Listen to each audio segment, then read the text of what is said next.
Today's guest is the awesome Steve Cameron, JFK researcher, author, actor, filmmaker. I'd like to welcome Steve. Hey, Chris. How you doing today? Thanks a lot for having me. Well, thank you for doing this. I really appreciate it. How did you get involved with the JFK assassination?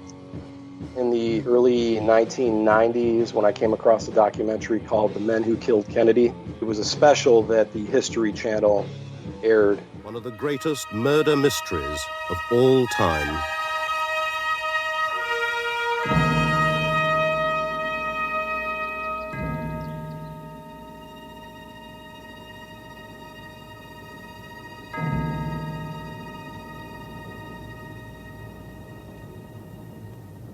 There was a monstrous cover-up of everything. I know it, and so do the people who covered it up. It angers me terribly that we don't know the truth. And the arrogance of those in power that continue the cover-up and the lie is beyond tolerance. We're not a free country anymore because the people who are smart enough and powerful enough to take out a president like that and get away with it for 25 years are probably involved in other areas of the government. In other words, the country is being run by people we did not vote for. If it could be done to John F. Kennedy in 1963, it could be done to another president in the future.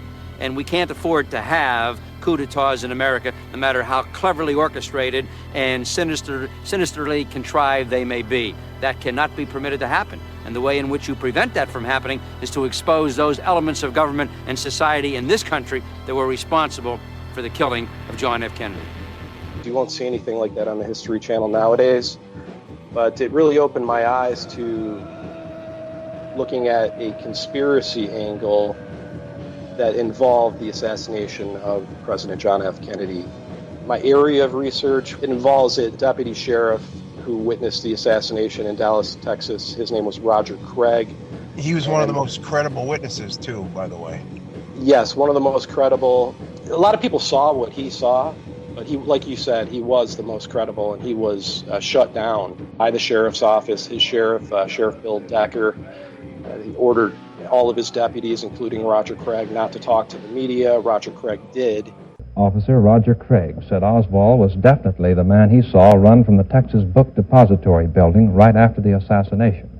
He said that Oswald whistled at a man in a station wagon. The man stopped and the two drove away. You know, he didn't shy away from a reporter about the things that he saw. Seeing Lee Harvey Oswald flee the school book depository and get picked up by a Latin man driving a Rambler station wagon and fleeing the scene and heading towards Oak Cliff, where approximately 15 minutes later, Officer J.D. Tippit was found shot to death. A different rifle being found up on the 6th floor that wasn't connected to Oswald. The Oswald rifle was the Mannlicher Carcano, the one that the Warren Commission tied to Oswald. Right. By ordering it through Klein's catalog, I think it was like a $7 rifle, maybe $13 with the scope. At that time, you could actually walk into any sporting goods store in Texas without even an ID, right, and buy a firearm. Yeah, but he had to document it through Exactly. He had to have a paper trail. Yeah, and then he had to take pictures in his backyard holding it up and with a pistol on his side, holding up atomic communist literature. And in my book, The Deputy Interviews, I do print those photos. Many people have only seen the one photo, but there were actually several photos of Oswald holding a rifle. Or somebody, they probably pasted a picture of Oswald's head on somebody holding a rifle. And it's not the same rifle that's seen being carried out of the 6th floor. Lieutenant J.C. Day, the evidence man, he's carrying it, and the rifle that he's carrying has side sling mounts on it, and it's shorter than the Mannlicher Carcano. There was also an Enfield 303 that was found on the roof of the schoolbook depository.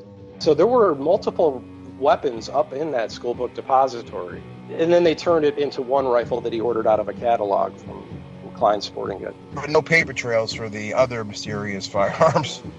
Yeah, there was also evidence of different bullets that were found in Dealey Plaza. Yeah, there's a famous photo of supposedly an FBI agent putting it in his pocket and walking away.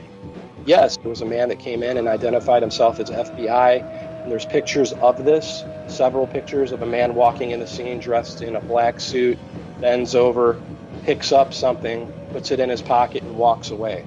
Yep. There were pictures of this too, of the bullet. The bullet was actually published in the newspaper, and it says there's a bullet laying in the grass. Yeah. And why this contradicts the official story is because that bullet never existed. The Warren Commission had to explain Teague's wound. Yeah, because there were only 3 shells that ejected out of Oswald's rifle, if you want to believe that, okay? It was only 3 shells, so the Warren Commission had to explain only how 3 shots created 11 wounds. Then Oswald was arrested later that afternoon, and Roger Craig called down to Captain Fritz's office because he heard the description of the man that they had arrested. And he said, listen, I think I saw that guy running from the schoolbook depository and get in the Rambler station wagon and head towards Oak Cliff. Craig went to the Captain Fritz's office, walked in there, and saw Lee Harvey Oswald being interviewed. And he told Fritz, yeah, that's the guy that I saw. And then Fritz turned to Oswald and said, this officer saw you leave the schoolbook depository. He didn't say station wagon, he said in a car. And then Lee Harvey Oswald got visibly upset, and this is according to Craig, visibly upset, and said that station wagon belongs to Mrs. Payne. Leave her out of it. And then he slumped down in his chair and said, everyone's going to know who I am now. The Warren Commission blew that up as like he was bragging. Like, everyone's going to know my name because I just shot the president. And what most likely it was that his cover was going to be blown. Exactly, and that's what Roger Craig said, and that's how it came off to him. He said it sounded like he was upset that he had blown his cover by revealing that information about Ruth Payne. If your listeners don't know who Ruth Payne is, she was the woman that befriended Lee Harvey Oswald's wife, Marina Oswald, and her story is that she wanted to learn Russian. And she has questionable ties too. Her father and her sister both worked for the CIA, and that's documented. Well, I appreciate this, Steve, and I'll talk to you again soon. Thanks for doing this.